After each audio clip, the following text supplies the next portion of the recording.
Seed saving is an important practice for gardeners, as it allows them to reuse seeds from their current crops to plant future gardens.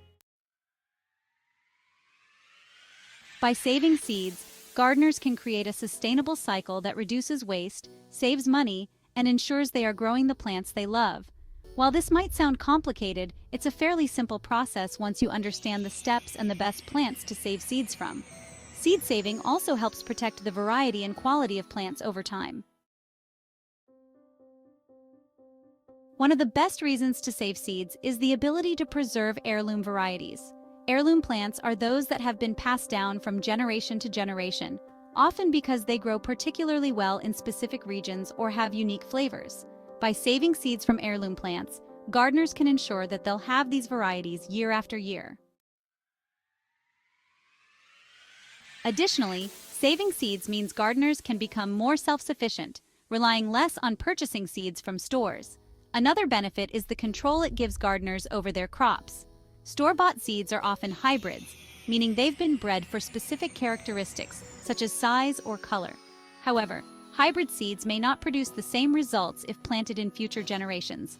By saving seeds from heirloom or open-pollinated plants, gardeners can get consistent results from one season to the next. Not all plants are ideal for seed saving. Some are easier than others.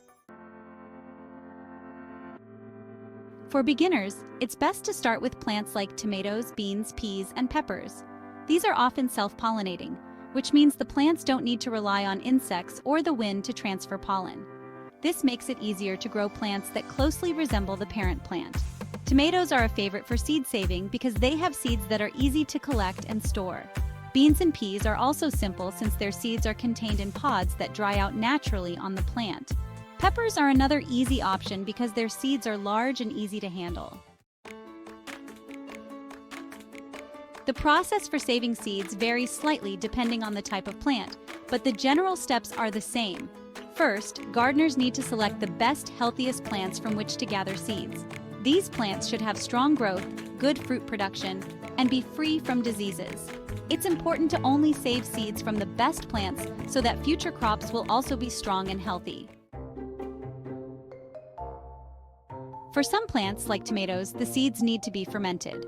This is because tomato seeds are covered in a gelatinous coating that prevents them from germinating inside the fruit.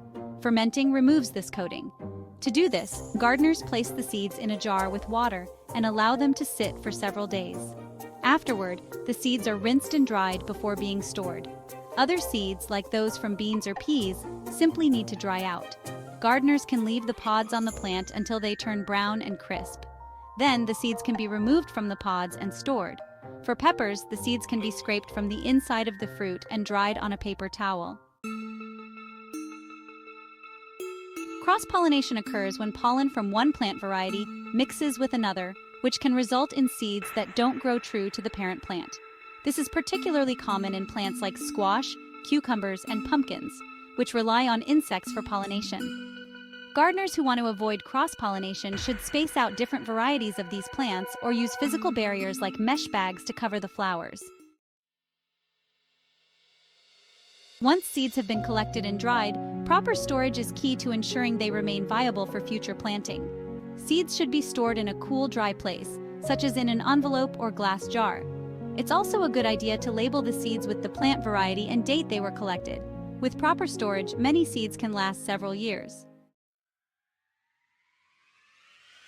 Seed saving is a rewarding process that helps gardeners take control of their crops and practice sustainable gardening. It may take a bit of practice, but once you learn the techniques, you can save seeds from your best plants year after year. Whether you're saving seeds to preserve heirloom varieties or just to save money on next year's garden, this practice is a key skill for any gardener looking to become more self-sufficient.